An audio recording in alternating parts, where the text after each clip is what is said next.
respecté envers les Portellois. Ça, c'est... On y va.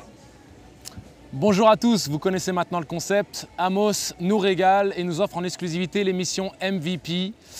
Amos est partenaire de la Fédération française de basket et en particulier de l'Open de France ici à Lille, dont les festivités ont commencé il y a quelques jours.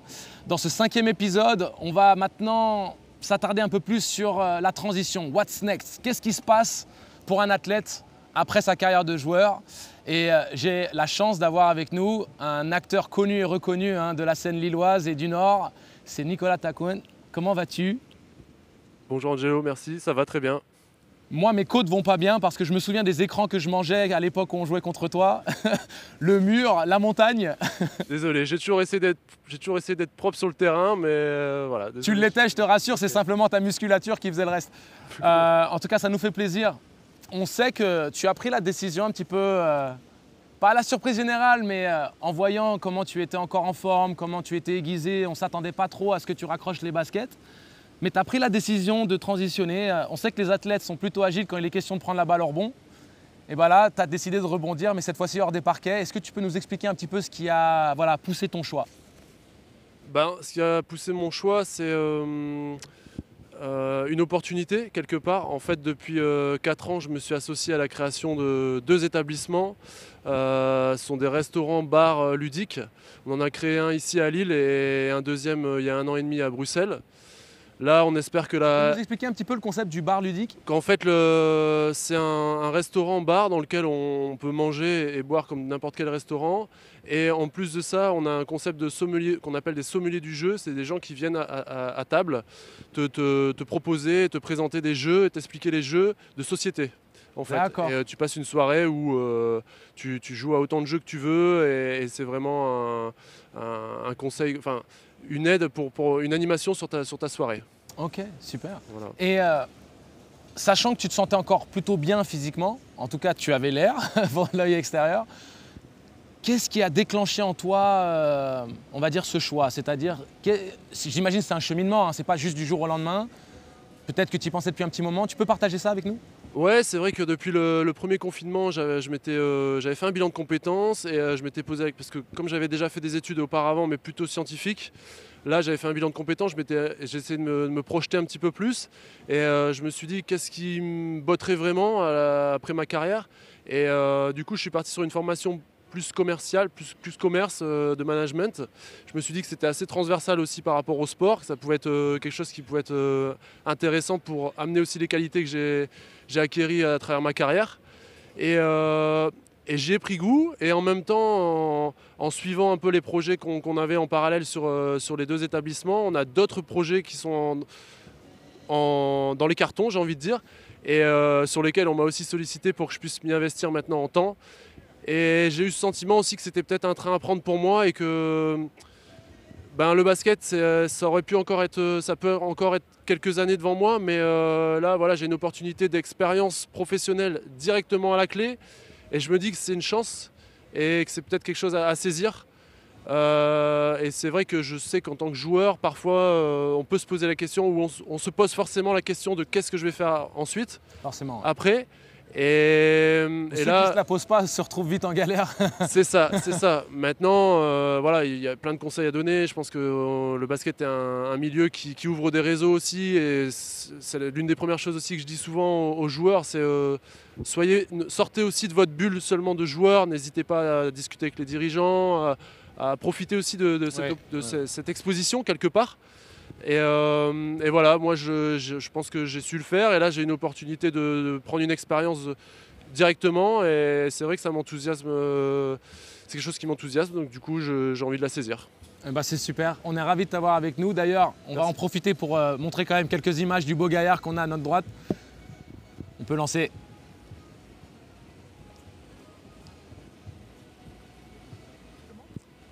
Et donc on va quand même enchaîner parce que moi j'aimerais que tu me donnes ton avis sur quelles sont les qualités principales que tu avais toi en tant que sportif, que tu arrives à traduire dans le monde entrepreneurial ou dans, on va dire, la vie après le terrain. Je pense que sur le terrain, j'avais un rôle entre guillemets, de pilier quelque part, un petit peu défensif, mais aussi forcément je devais apporter dans d'autres secteurs. Mais c'est vrai que je suis surtout vu comme la personne un peu sereine, posée, réfléchie, qui permet de stabiliser peut-être un groupe.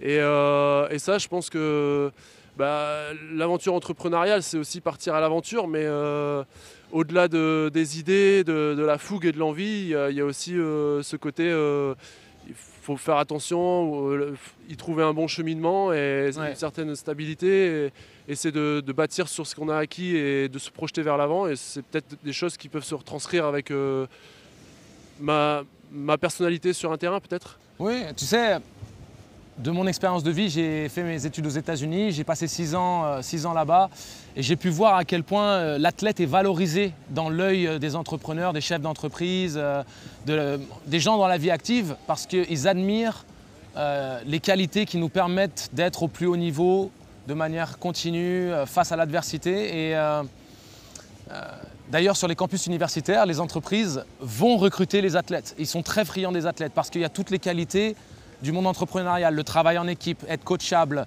mener à bien un projet, éthique de travail, toutes ces choses-là. Et c'est certain qu'on voit qu'il y a un début de changement de mentalité en France. On commence à regarder l'athlète un peu d'un autre œil. Je suis d'accord. Parce qu'à la base, c'était un peu le cliché du footeux, le gamin qui arrête les études à 14 ans ou 16 ans. Alors que ce n'est pas du tout le cas, et c'est assez rare, surtout nous les basketteurs, où on peut parler des volleyeurs, on peut parler... et quand je parle des volleyeurs, c'est au féminin aussi, hein, c'est basketteurs, basketteuses, volleyeurs, volleyeuses. Donc c'est certain, ma transition à moi, je ne sais pas si tu as vu un petit peu, j'ai commencé à passer un peu dans le monde des médias. Je me retrouve à animer cette émission et j'en suis absolument ravi. Je remercie d'ailleurs Amos de m'avoir sollicité. Et ce n'était pas forcément évident parce que comment on traduit notre bagage, on va dire, de sportif dans le monde entrepreneurial. Et c'est certain que ça a été un challenge, mais une fois qu'on est sportif, on aime les challenges. Donc j'imagine que comme pour moi, tu abordes ça avec beaucoup d'agressivité et d'envie de réussir. Ouais, je pense que c'est exactement ça. Et je pense aussi que dans un milieu de sportif professionnel, il y a, comme tu l'as dit, une éthique de travail et une persévérance à avoir. Et je pense que c'est aussi des qualités qui sont recherchées derrière en entreprise. Et c'est ça aussi qui m'a aussi créé cette opportunité-là. Ok. Nico, merci beaucoup d'avoir pris le temps de venir nous voir. Et j'espère que tu vas quand même zioter un petit peu ce qui se passe et que ça te donnera peut-être des idées de reconversion dans le 3-3. Hein, on pourrait utiliser un gars comme toi dans la raquette. Je ne sais pas si j'ai le bon profil pour le 3-3, mais en tout cas, je regarderai ça avec beaucoup d'intérêt là cet après-midi. Bon, super.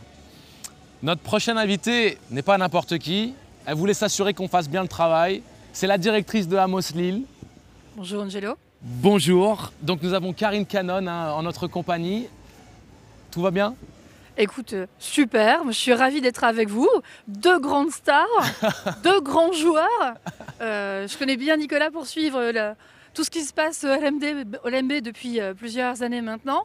C'est vrai que je regrette aussi qu'il quitte les terrains, un petit peu comme tout le monde. Oui, un petit peu comme tout le monde. Mais ainsi va la vie.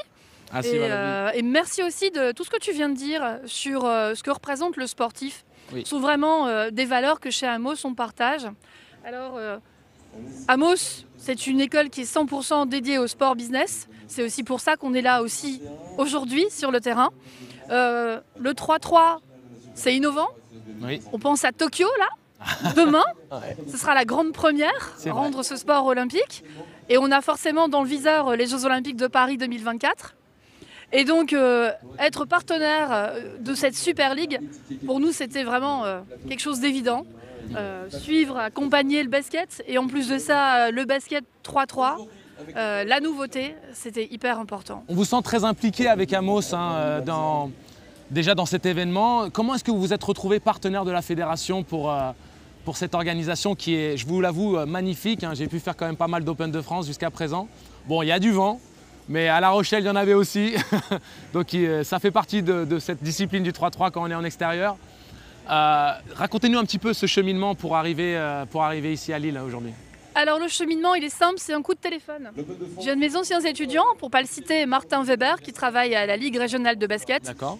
Et Martin me dit, voilà, Paul, le président, m'a demandé de te passer un coup de fil. Il nous manque un peu de budget pour pouvoir accueillir l'Open de France à Lille. Tu as jusque demain, midi. C'est carrément alors. Voilà. Et donc, je me suis dit, mais c'est hyper important, faut qu'on donne un coup de main, on accompagne beaucoup le basket. Le territoire des Hauts-de-France est un territoire autant football que basket, j'ai envie de dire, je me trompe pas, hein, Nicolas? Tout à fait, tout à fait. Et donc, voilà. Et donc, on s'est dit, bon allez, je vais en parler à mon président. Et mon président m'a dit, si tu penses que c'est juste, alors on y va, on accompagne. Donc voilà comment on est là, tout simplement un coup de téléphone. Eh bien dis donc, c'est assez atypique, mais on est ravis que vous ayez répondu à l'appel. Nous, on est ravis de travailler avec la Fédération française et puis ravis de travailler avec les acteurs du 3-3. Ouais. C'est un univers génial, simple, et les acteurs ont beaucoup d'humilité, comme de toute façon dans le milieu du basket. Et pour nous, c'est important, ça coïncide vraiment avec nos valeurs. Amos, c'est l'humain. Oui. On travaille sur de la formation, sur des jeunes gens qu'on a envie d'accompagner à devenir voilà, des grands acteurs quel que soit le sport, en tout cas dans l'univers du sport business, que ce soit dans des fédés, dans des ligues, que ce soit dans des clubs, que ce soit aussi aux côtés des joueurs. Parce que je sais qu'il y a une nouveauté justement. Il y a une nouveauté au sein de Amos Business School. Alors, je sais que vous ne pouvez pas forcément tout dévoiler ou en parler, mais on m'a dit dans l'oreillette qu'il y avait quelque chose qui se goupillait dans peut-être l'accompagnement des sportifs de haut niveau. Racontez-nous un petit peu tout ça.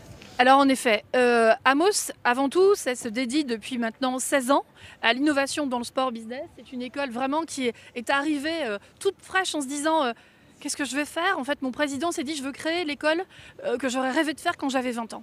Une école vraiment dédiée à tout ça. Et donc voilà, ça fait 16 ans qu'on existe. Et puis, le sportif de haut niveau et le sportif professionnel, pour nous, ça a toujours été quelque chose qu'on n'a pas, pour le moment, réussi à traiter en fonction de leurs besoins, de vos plannings super chargés de compétition. Et donc, on a des étudiants passionnés de sport, parfois certains de haut niveau. Je pense, j'ai une grande amitié pour quelqu'un qui était le portier du club de Valenciennes et qui est aujourd'hui au Red Star, Paul Chariot, qui a fait ses études ici avec nous et qui est parti ensuite à Amos Paris. Ouais. Mais voilà, on a toujours dû goupiller. J'ai pas mal d'étudiants cavaliers, c'est mon sport. Et les cavaliers, parfois partent en concours international dès le mercredi, dès le jeudi, et puis jusqu'au dimanche soir. Donc là, on a bien réfléchi et on est en train de créer quelque chose. J'ai pas trop le droit d'en parler. Ça va vraiment s'adresser aux sportifs de haut niveau et aux sportifs professionnels. Ça va être quelque chose de hyper agile, avec des formations 3 mois, 6 mois, 9 mois. Ah, le teasing, il est insoutenable. Insoutenable, je sais bien. Mais je vous promets que ça va pas tarder à sortir. Et vraiment, par rapport à toutes ces qualités qui font le sportif dont tu as fort bien parlé, Angelo, ça va être un peu l'élément clé, l'ADN, avec beaucoup d'accompagnement, de coaching et du lien avec l'entreprise. Et c'est aussi pour ça qu'on est là, parce que quand je vois les super partenaires de la Fédération française de basket, il y a forcément déjà un lien à trouver pour les sportifs qui veulent, une reconversion, ou aussi un accompagnement pour un projet. Accompagnement, voilà. Merci beaucoup. Merci. C'était Karine Cannon, la directrice de Amos. J'espère qu'on ne va pas se faire taper sur les doigts et qu'on va continuer le bon boulot. C'était le 5e épisode, il nous en reste un. Mais n'oubliez pas qu'il y a un jeu concours pour gagner un ballon dédicacé de tous les intervenants que nous avons eu l'honneur d'accueillir tout au long de l'émission MVP. Pour jouer, c'est très simple. Faites parler votre créativité, laissez un commentaire et expliquez-nous pourquoi ça devrait être vous qui devrez gagner ce ballon dédicacé. Likez la page Amos sur Facebook et taguez 3 amis. C'est assez simple. Bonne chance à vous et on se rejoint pour le dernier épisode. Merci encore.